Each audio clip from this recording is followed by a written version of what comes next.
It's the Ross Tucker Football Podcast. Oh, yeah, it is. But it's not just any Ross Tucker Football Podcast. It is one of my favorite times of the week. It is a teaching tutorial Thursday with Professor Greg Cosell from NFL Films University, presented, of course, by DraftKings. Tomorrow we'll have a new Spread the Word winner, a new sponsor confirmation email winner, and a new YouTube shout-out winner, youtube.com/Ross Tucker NFL, by the way. Love giving out these winners. I love doing the cameo style video, whether you guys hire me to do it or I do it because you're the YouTube shout-out winner. And I love giving you guys these press passes. There are so many. If you're an Eagles fan, you got to get one of these Eagles season passes. Just looks awesome. So many cool ones to give out. The Army Navy. Can't wait to see who the winners are this week at Ross Tucker NFL, at Ross Tucker Pod, or any of our sponsors like Keeps. Love me some Keeps. Man, there's a lot to get to. Love this time of year. It is crunch time, and it is Greg Cosell time. It's Big Show time. The Big Show. He is the man that you follow on social media at Greg Cosell. You always have to watch NFL Matchup Show every weekend. As I like to say, the show that the pros watch. And I don't know, Greg. I don't know. I don't want to take all of the credit. I'm definitely taking some. Was I getting you on my old radio show? Was that like your first weekly? Oh, God. No, probably not. Because I remember starting back with Ron Jaworski, actually, a long time ago. So it probably wasn't the first, but, I'm getting old, Ross, so I'm losing track of when I actually started doing that kind of stuff. I remember being asked the first time to do radio, and that I remember. And that was probably, I know Donovan McNabb was the quarterback for the Eagles at the time, so that I do remember. Yeah, well, we've been doing a weekly. I don't know. We've been doing weekly since 2011. Oh, I started before that, yes. On the radio, so 10 years. Yeah. All right, so there's a bunch of big matchups to get into, but with the Urban Meyer news coming down late last night that they're firing him, I guess my question is, what have you seen recently from Trevor Lawrence? Because obviously, he's number one pick. People thought, everybody talked so highly of him, and he's going to have a new coach. And I'm sure priority one for Shad Khan is going to be getting a coach that can maximize Trevor Lawrence. So what have you seen from Lawrence this year, in particular the last few games? Well, number one, I think people need to stop saying things like generational talent when they talk about players. Until you play in the NFL, you're a prospect. And that takes nothing away from Trevor Lawrence. It's just the reality of life. I think Lawrence has been very up and down this year, but there's reasons for that. One of the things that has always stood out to me about this offense, and again, I'm not there at the meetings, Ross, so I don't know how it's put in, how it's game planned, what he's asked to do, but you rarely see him get easy throws. Everything looks hard. And one thing you really want to do with a young quarterback, scheme-wise, is just give him easy throws.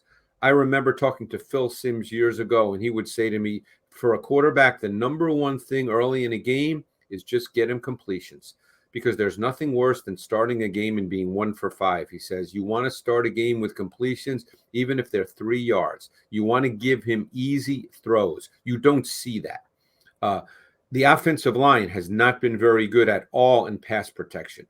That has stood out all season long, and that's been a problem. But one other very quick story. Dick Vermeil used to come into our matchup room often when Ron Jaworski was on the show for years and years. And Dick Vermeil made a point that I've never forgotten, Ross. He said, when you draft a quarterback number one, he said, the entire building, the entire organization, starting with the receptionist, everything must be geared to making that guy an all-pro, a Pro Bowl player. Everything. That is the function of your organization when you draft a quarterback number one. Not talking about, well, he's a piece of a team. Everything you do must be geared to making that guy an all-pro type player. And if you're not doing that, Dick Vermeil said you're doing it wrong. Wow. Interesting. Really interesting.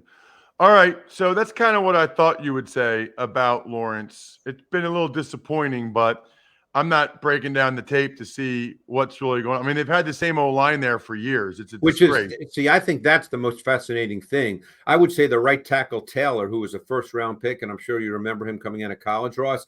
I don't think he's had a very good season in pass protection. I think he's had issues pretty much weekly in one-on-one pass protection. Let's get to some of these games, starting with tonight. It is the Chiefs and the Chargers. We know the Chargers won't have Rashawn Slater. I don't think the Chiefs are going to have Chris Jones. They're both on the COVID list, which is a theme this week. Yeah, But unfortunately. what will you be looking at in this Chiefs-Chargers matchup, Greg? Well, I don't think the Chiefs are going to have Willie Gay either, from what I read. And obviously, Chris Jones and Willie Gay are two key parts of their defense. I think the storyline over the last 6 games and the 6-game winning streak for the Chiefs has been their defense. I mean, everybody, of course, wants to talk about Patrick Mahomes every week, and that's fine. He's a quarterback and a great one. But I think the Chiefs' defense has been phenomenal. One of the things that has stood out on tape is Spagnuolo has really featured cover 2 as a foundational coverage. Now, cover 2 has always been part of what they have done under Spagnuolo, but over the last 6 games, they have played the highest percentage of cover 2 of any team in the league. Now, the thing that's so interesting about it is the way they get to it. It's a lot of disguise, a lot of late movement. They don't show it before the snap of the ball. You know, they ask and demand that quarterbacks think and decipher after the snap of the ball. So they're trying to slow down the decision process for the quarterback at the same time that the speed of the play is increasing. And that can be difficult for quarterbacks, and you will see that in this game. All right, I got to ask you this, man.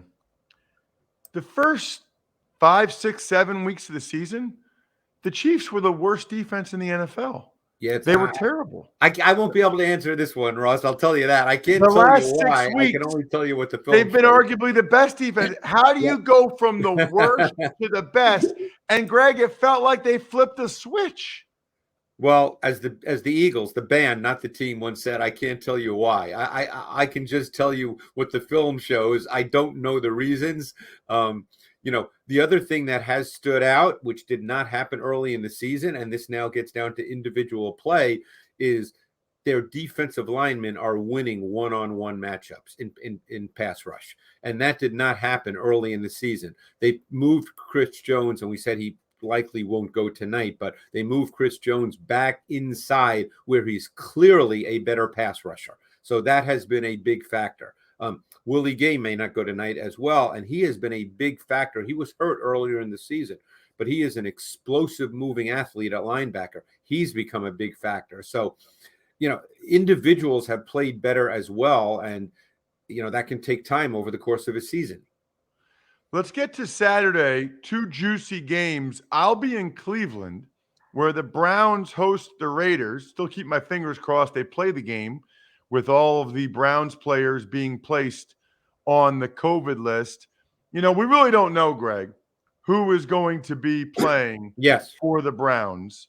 I guess your thoughts on this game, what that means for the Browns, or maybe you want to go with the Raiders, because the only time the Raiders scored was when they got 20 pass interference penalties against the Cowboys on Thanksgiving. They can't score. No, here's where I'll go with that. Assuming, because they're not on the COVID list as we speak today, assuming Garrett and Clowney play and their D line is intact, I think that is a really difficult matchup for the Raiders. I think the Raiders tackles have not played particularly well in pass protection, particularly the right side of their offensive line. Parker at right tackle, Leatherwood at right guard. They have really struggled in pass protection, and I think that's an area that will be problematic. You know, no quarterback likes pressure. Some quarterbacks are better handling muddied and noisy pockets than others. Derek Carr is not one of those quarterbacks. When the pocket gets muddied and noisy, he's not very good, and that's been a problem. So they've struggled to move the ball. And Carr, at his core, has always been a little bit of a cautious, risk-averse quarterback.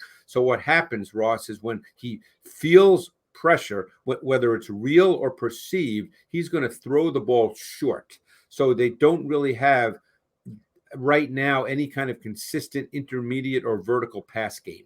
So their offense has really been very, very condensed, and they have had no consistency running the football. Interesting. Okay. The other Saturday game, Greg. That's a good one. Oh, man. I'm going to be listening on my drive back home after, from Cleveland. It's the Patriots at the Colts. Just a gigantic game for both of these teams. And you're going to say something fascinates you or intrigues you. I don't know what it is, but what is it? Well, number one, I think Mac Jones will throw more than 3 passes in this game. That I don't think that's profound, but I think that'll be the case. But here's the way I think about this. What do we know about Bill Belichick? He's more than likely to prevent Jonathan Taylor from being a sustaining factor. Now, hey, if you're a fantasy owner, maybe Taylor breaks off a 50-yarder and you get the yards and the points. But I'd be hard-pressed to believe, Ross, that Taylor will be a sustaining factor, meaning he's going to get 5, 6, 7 yards every time he touches the ball. So I think that, to me, first down, we always talk about third down being the money down, the possession down being critical. I really believe for the Colts, first down is really critical, and it can't just be Jonathan Taylor. I think they're going to have to throw the ball with a combination of quick game throws that define things for Carson Wentz immediately and a few play action shots using Taylor. But I think first down will be absolutely critical for the Colts. I don't believe they can expect to win this game getting to third down and having to convert against arguably the best secondary in the NFL. Yeah, I'll add to that, by the way. I saw quotes earlier this week from Bobby Okereke saying, we got to come downhill. We can't let them run on us. We got to stuff them. Mark it down, Greg. Some early play action pass from New England. Belichick reads that stuff. Yeah.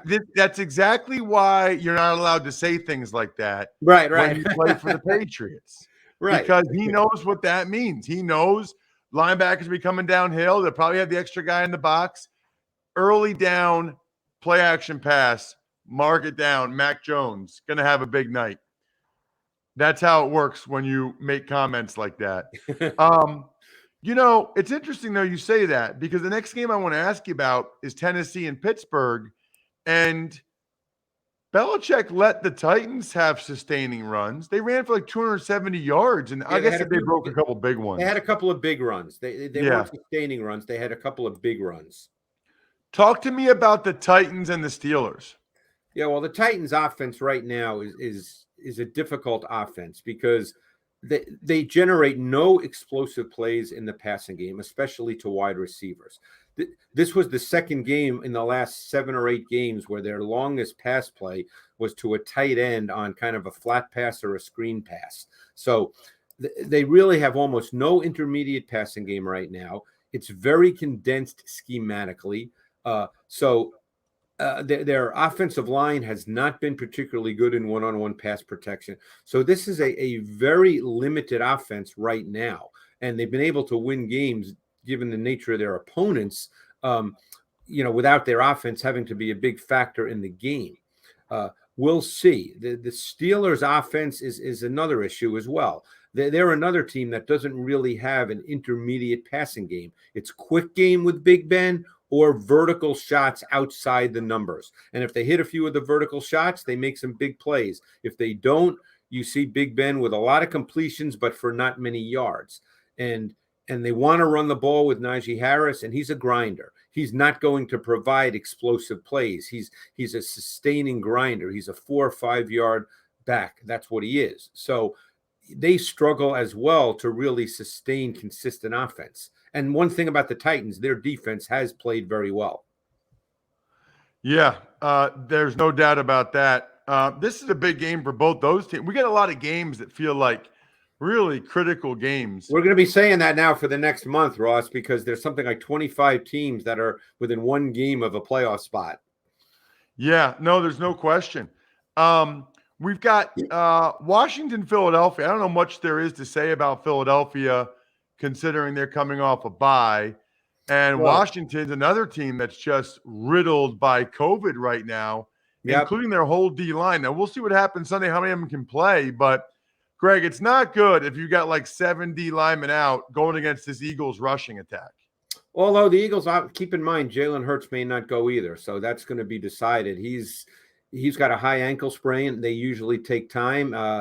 I know that he did not really take part yesterday in practice, so he may not go. It could be Minshew again. And granted, their run game was still very good with Minshew, but it's a different run game. You do not have to worry about the quarterback being a factor in the run game. So, but now their pass game becomes a little more rhythmic if Minshew is the quarterback. So, to me, what Washington will do offensively, Ross, is this will be an Antonio Gibson game. They really want him to be the foundation. And I think that they feel that they execute their offense best as a whole when Gibson can get 20-plus carries. That makes sense. By the way, I was thinking about you on Sunday when the Bills were playing the Bucs and Josh Allen was going crazy. Like, you're exactly right, Greg. The Bills are a good team when Josh Allen's incredible, but when he's not, they're not. They're totally. You said this for months. I've been now. saying this, yeah. Well, the tape tells you that. I mean, look, I can't speak to philosophy, what they think in the building. I can only tell you what the film shows, and here's what the film shows. The film shows that their offensive line is not a good pass protecting O-line. The film shows that they do not run the ball, and when they run it, they're not really good at it. So what seems to be the result of that, Ross, is that everything is Josh Allen all the time. You can't play like that and be consistent. And look, we saw him get hurt early in the fourth quarter, and he fought through it. I mean, it was an unbelievable warrior performance by Josh Allen.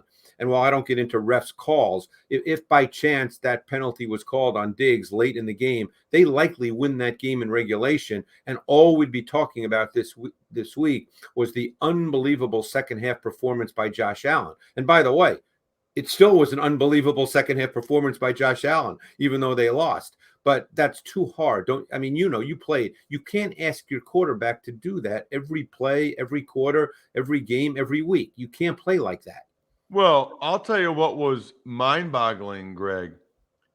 They gave him like 10 to 12 design quarterback runs against the Bucs after they didn't have him do it once against the Patriots Monday night when it was all windy.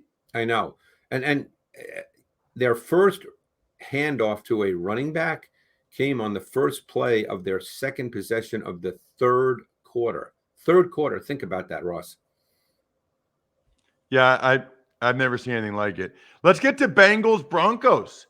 Here's another matchup of potential playoff teams. What do you got on Bengals Broncos? Yeah, I thought Joe Burrow was really, really good. Another game where they lost, so people are not talking about it, but I thought Burrow was really dialed in. I thought he played at a really high level. They have a lot of skill position players that are really good. This is a really interesting matchup against the defensive savant, Vic Fangio, who is so good with the use of his safeties. And you can make the argument that Justin Simmons is one of the 2 or 3 best safeties in this league.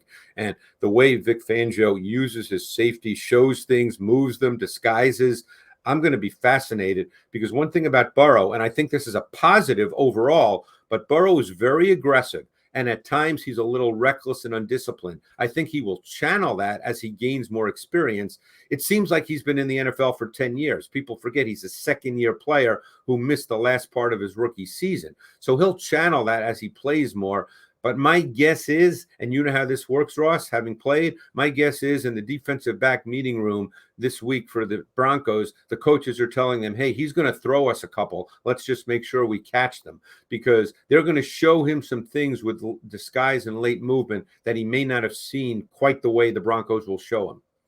That and don't let Jamar Chase get behind you. That's a given. Well, it'll be interesting because Patrick Surtain, they don't use Surtain as a matchup corner, or they haven't up to this point. He plays the left side. So we'll see if that changes, but he's had a very good season for a rookie corner.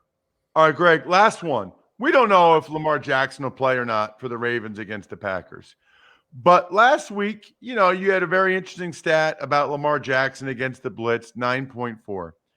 I got to ask you, how much of that do you feel like is on Lamar how much of it is on the scheme? They have not been able to solve the blitz. No. And I'm just wondering, when you watch, I know I hear Dan Orlovsky say they're not giving him good answers. I don't know what that means. Sometimes I see a shallow cross to Hollywood Brown. He doesn't throw it. Like, seems to me like that's where he should, but I'm not, the pass game stuff is not my strength. So what are you seeing from the Ravens?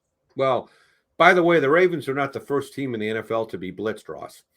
So there's always answers. I think it's when a team struggles against blitz, it's a combination of things.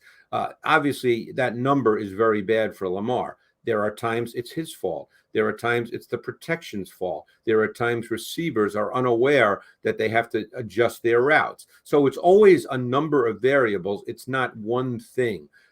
But the bottom line is there's always answers and there's always ways you can deal with blitz. I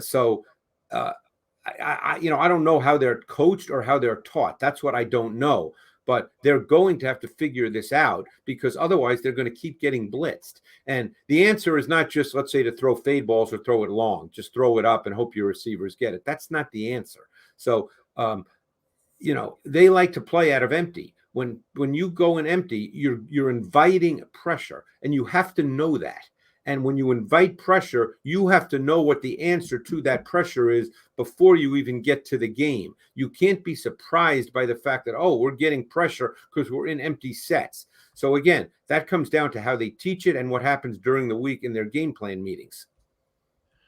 Check him out on social media at Greg Cosell. He is absolutely the man with the plan. Thank you so much, Greg. Thanks, Ross. Appreciate it. Appreciate you. And thank you so much, Keeps. Gosh, I mean, look, I'm on TV a decent amount of the time, or even just doing this show on YouTube. I like that I have some hair. I like that I don't have a totally bald head. My head is so big, I don't think it would look great bald. I got to be honest with you. Thank goodness that a couple doctor friends I know told me early on about the 2 FDA-approved medications that can prevent hair loss. And thank goodness Keeps now offers both. I've been taking them before Keeps even existed as a company, but now I don't have to go to the doctor and get a prescription. I don't have to go to the drugstore to pick it up. I get it all sent to me. Treatment started just $10 per month, and Keeps offers generic versions, discreet packaging if you care about that. But the proven results is the thing. It's the convenient virtual doctor consultation. All I can tell you is if you're not sure whether or not you should start taking Keeps, you should. That should be their motto. If you're ready to take action and prevent hair loss, go to keeps.com/Ross to receive your first month of treatment for free. That's KEEPS.com/Ross to get your first month free. Keeps.com/Ross. Tux Takes. Good morning, Ross. Let's start with the news out of Jacksonville. You and Greg obviously talked about it. Shad Khan fires Urban Meyer after just 13 games, and this comes after kicker Josh Lambo revealed in an interview with Tampa Bay Times that Meyer kicked him in the leg during the preseason. I don't think Khan had a choice at this point. With everything else that had gone on, the latest reports about him calling his coaches losers and all that stuff, to now have somebody on the record, an active player on the record saying, this guy kicked me and said, hey, dip, whatever, make your bleeping kicks. And he said back to him, don't ever kick me again. And the coach said, I'm the head ball coach. I'll kick you whenever I want. Reportedly again. But this is a guy going on the record, putting his name by it. So it was not going to work out in Jacksonville with Urban Meyer. He was not going to be able to get that turned around. It had gone too far. I've never heard of an NFL coach kicking or hitting a player in any way. And I don't know that Urban Meyer ever gets another coaching job again. And I think Shad Khan probably fired him with cause and should have, and should not pay him another dime. And I'm sure Urban Meyer will fight it, but man, you don't come back on the team playing as the head coach and then you're videoed doing what he was doing. And then you kick a player. I mean, if that's not being able to, If kicking an active player on your team did not allow you to fire a coach with cause, I don't know what does. Tuck's Takes. Unfortunately, it's been another busy day on the COVID list. Browns added safety John Johnson and D-tackle Malik McDowell. Washington placed D-tackle Matt Ioannidis on the list, and both teams now have 18 total players on the COVID list, while the Rams have 16. We'll see. I don't know what the Browns would do if a bunch more guys test positive today. I don't know what the Browns or the NFL will do. I'm kind of holding my breath a little bit since I've been prepping to call that game on Saturday. Let's hope nobody does, or it's only like one person and that they've stemmed the tide a little bit. But John Johnson's their starting safety. Malik McDowell starting defensive tackle. They are down a lot of guys. I think I saw where Washington has either 42 or 43 players on the active roster right now. So they'll have to move a bunch of guys up from practice squad. Ioannidis, another D lineman. That's a huge hit for their D-line. You have to imagine the Eagles will just try to wear that D-line down, whoever ends up being available to play. It's really, really unfortunate that we are still in this situation. It sounds like the NFL and the NFLPA are talking about maybe even letting asymptomatic vaccinated guys still play, even though they tested positive, because there's no evidence of transmission on the field. So stay tuned. It's going to be a busy 48 hours. Tuck's Takes. On to the transaction front. Panthers designated quarterback Sam Darnold for return, so he is now practicing. Ravens, Josh Johnson off of the Jets practice squad for Lamar Jackson insurance. Dolphins signed Damon Arnett, and it appears Cardinals wide receiver DeAndre Hopkins out for the remainder of the season with a knee injury. So my question on the Panthers, are they going to start to have like a three-man rotation, three-man weave at quarterback? That'd be funny. The Ravens signing Josh Johnson, probably not great news for Lamar Jackson availability this week. I don't think that they would sign him unless they didn't think Lamar was going to go, or that there at least wasn't a pretty decent chance of that. Dolphins signing Arnett. He was a first-round pick last year of the Raiders, but troubled off-the-field young man. And then for DeAndre Hopkins, he's having surgery on a torn MCL. He's out 6 weeks. He might not even make it back for the playoffs. It's really a shame. Cardinals are having a great year, and they might not have J.J. Watt or DeAndre Hopkins. Some people would tell you that this is why you don't take older players. Like, older players are more likely to get hurt. Tuck's Takes. And finally, we got a game tonight. Chiefs at the Chargers. Who do you like? Should be a good one. I am looking forward to it. A couple big COVID lists for both teams, with the Chargers not having Slater and the Chiefs not having Chris Jones, as we talked about with Greg. I think it's a true toss-up game right now. I like the way the Chargers have played the last couple games, but I love the way that the Kansas City Chiefs have played defensively. It's hard to go against the Chiefs in this one. I think it's like a field goal game. I'm going to say lower scoring based on the Chiefs' offense having not been great as of late, and the Chiefs' defense playing pretty well. No Chris Jones is rough, though. I don't know, man. I'm going back and forth. I'm really trying. I'll go 24-23 Chiefs. More faith in Mahomes to make the critical play than Herbert late.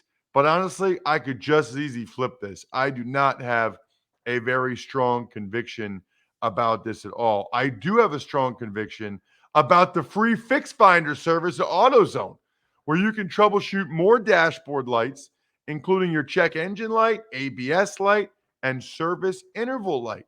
The free Fix Finder will give you possible solutions for your lights, all backed by verified technicians. It'll even send you your full results in a detailed Fix Finder report straight to your email.